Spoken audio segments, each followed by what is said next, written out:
Vous aussi, vous avez tendance à confondre Art Nouveau et Art déco? Alors voici un tuto pour mieux les distinguer. Tout d'abord, petit rappel historique. L'Art Nouveau, c'est le courant créatif qui a eu lieu au début du XXe siècle, en gros de 1890 à 1910. L'Art déco, c'est 1910-1940 pour ce qui est de la France. L'Art déco va continuer plus tard dans les années 50 aux États-Unis. L'Art Nouveau, c'est l'art de la courbe, des volutes et des arabesques, faisant la part belle aux motifs végétaux. L'Art déco, c'est un retour à la géométrie, à l'épure et à la symétrie. L'Art Nouveau, c'est un art qui va s'inspirer de la nature. On va faire rentrer la nature à la fois dans l'architecture, mais également dans la décoration intérieure. Et l'Art Nouveau, c'est le fait d'un seul homme. C'est un créateur qui imagine tout. Le plus grand exemple en France, c'est Hector Guimard. L'Art déco, c'est un art qui donc géométrise les formes et c'est un travail d'équipe. J'aime à dire que l'Art déco, c'est l'octogone, contrairement à l'Art Nouveau qui est le coup de fouet. L'un comme l'autre ont touché toutes les disciplines, que ce soit la peinture, l'architecture, la décoration, mais aussi les modes de vie. Art Nouveau, je pense qu'il y a un élément urbain.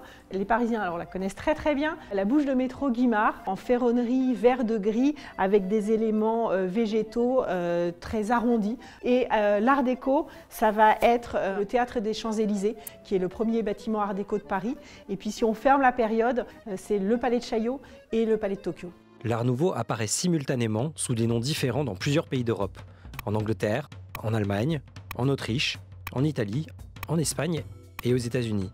A l'inverse, l'Art déco apparaît d'abord en France puis s'exporte dans un second temps à l'étranger. L'exposition internationale des arts décoratifs et industriels modernes qui se tient à Paris entre avril et octobre 1925 va être le couronnement, l'apothéose de ce mouvement, mais surtout le moment où le monde entier va venir à Paris. Il y a plus de 15 millions de visiteurs et ils vont trouver à Paris un nouveau style, ils vont rapporter dans leur pays ces nouveaux courants créatifs et vont se l'approprier avec les traditions locales. Alors comment deux courants si différents sont-ils nés sur une période si courte? Pour mieux comprendre, il faut revenir au contexte de l'époque. 1914, la Première Guerre mondiale éclate. On passe de la Belle Époque aux années folles. L'Art Nouveau, c'est la Belle Époque. On va introduire des formes inspirées de la nature contre le rationalisme de l'ère industrielle.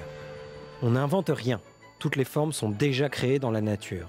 Il reprend des matériaux variés et cherche à briser la frontière entre les beaux-arts et les arts mineurs, entre le beau et l'utile. L'Art déco, c'est les années folles. Il vient en réaction contre l'exubérance de l'Art Nouveau dans une période de reconstruction qui suit la Première Guerre mondiale. C'est un mouvement né dans le Champagne d'une paix retrouvée.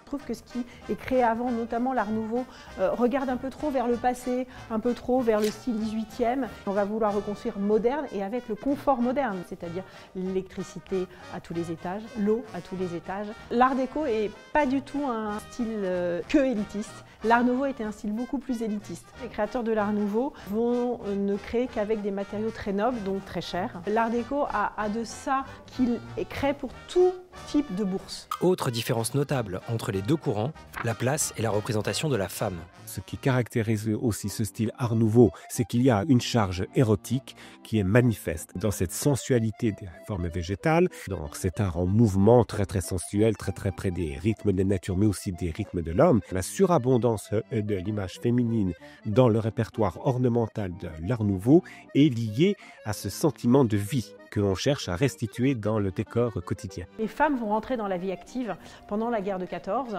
elles vont aller travailler et quand les hommes rentrent du front, elles ne vont pas du tout vouloir rentrer dans leur foyer, mais elles vont vouloir rester en fait dans la vie active. C'est la femme qui s'émancipe, qui se coupe les cheveux, qui se libère de son corset, c'est l'arrivée de Joséphine Baker à Paris, ce sont toutes les fêtes.